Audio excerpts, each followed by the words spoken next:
বলো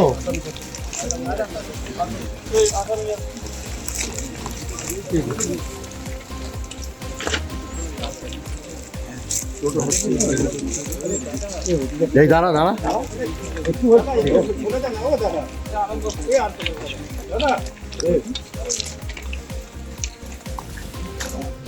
বারাইপুরে নির্যাতিতার যে মৃত্যু, প্রথমে যৌন নিগ্রহ, তারপরে মেরে জলে ফেলে দিয়েছে, এই ঘটনাটা অত্যন্ত লজ্জাকর, নক্কারজনক ঘটনা। সারা পশ্চিমবাংলার এবং সারা ভারতবর্ষের মানুষ বিষয়টা দেখেছে। মানবিক মুখ্যমন্ত্রী মাননীয় শুভেন্দু অধিকারী মহাশয় পরিবারের সঙ্গে কথা বলেছেন। তাদের যে সমস্ত দাবি দেওয়া আছে সেগুলোর প্রায় 90% পূরণ করেছেন এবং পরিবারের লোক যারা রয়েছেন তারা সন্তুষ্ট। একজনকে এনকাউন্টার করে মেরে দেওয়া হয়েছে, তিনি পুলিশের আগ্নেয়াস্ত্র নিয়ে পালাবার চেষ্টা করেছে। ঘটনার তদন্ত এখানে শেষ হয়নি। মানবিক মুখ্যমন্ত্রী, যিনি প্রাক্তন মুখ্যমন্ত্রীর মতো বলেন না ছোট ঘটনা, লাভ অ্যাফেয়ার, পয়সা সংক্রান্ত ব্যাপার আছে, এ সমস্ত লজ্জাকর, অরুচিকর, জঘন্য কথা তুলে খুনিকে বাঁচানোর চেষ্টা করেন না। তিনি চেষ্টা করছেন অপরাধীদের চরম শাস্তি দেওয়া যাতে যায়। প্রভাস মণ্ডলকে ঘটনার পুনর্নির্মাণের সময় তার অপকীর্তির জন্য গুলি করে মেরে দেওয়া হয়েছে, এনকাউন্টার করে। আজকেও পুনর্নির্মাণ হয়েছে ঘটনা 3 জন অভিযুক্তকে নিয়ে। আগের ঘটনার পুনরাবৃত্তি যাতে না হয় এবং তদন্ত যাতে স্বাভাবিক হয় এবং স্মুথলি এগোয়, পুলিশ অতিরিক্ত সতর্কতা অবলম্বন করেছেন এবং পুনর্নির্মাণ হয়েছে।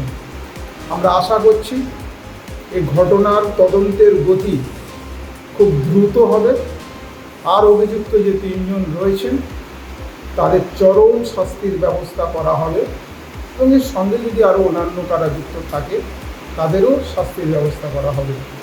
পার্টির পক্ষ থেকে প্রশাসনিক প্রধান মাননীয় শুভেন্দু অধিকারী মহাশয়কে বলতে চাই, যারা রাজনৈতিক ব্যবসায়ী রয়েছে, যারা ধর্মীয় ব্যবসায়ী রয়েছে, যারা বিভেদকামী মানুষ রয়েছেন, দেশ বিরোধী শক্তি, তাদেরকেও খুব অবিলম্বে চিহ্নিত করা হোক এবং সাথে সাথে যারা এই ঘটনাকে একটা চরম পর্যায়ে নিয়ে গিয়ে সামাজিক সাম্যাবস্থা নষ্ট করেছে, সরকারি সম্পদ নষ্ট করেছে, তাদের চিহ্নিতকরণের প্রয়াসটা দ্রুত হয়েছে, কিন্তু শাস্তির ব্যাপারটা দ্রুত হোক এবং তাদের সমস্ত সম্পত্তি বিক্রি করে রাষ্ট্রীয় সম্পদের ক্ষতিপূরণ করুক, এই আশা ভারতীয় জনতা পার্টির পক্ষ থেকে জেলার একজন কার্যকর্তা হিসাবে এবং নাগরিক হিসাবে মাননীয় শুভেন্দু অধিকারী মহাশয়ের কাছে, যিনি এই রাজ্যের প্রশাসনিক প্রধান,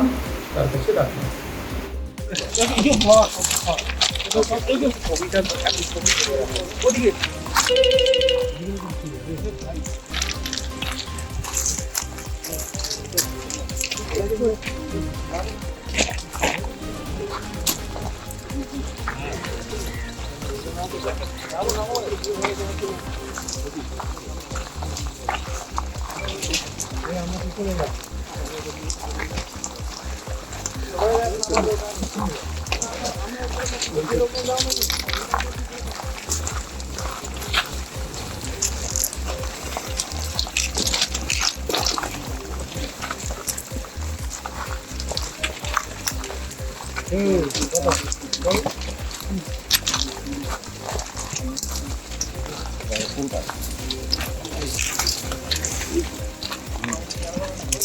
বলো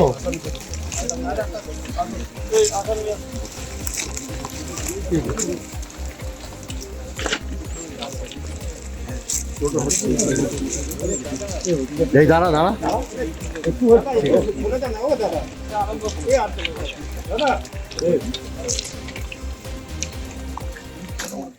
আমাদের ভিডিও ভালো লাগলে লাইক এবং শেয়ার করুন।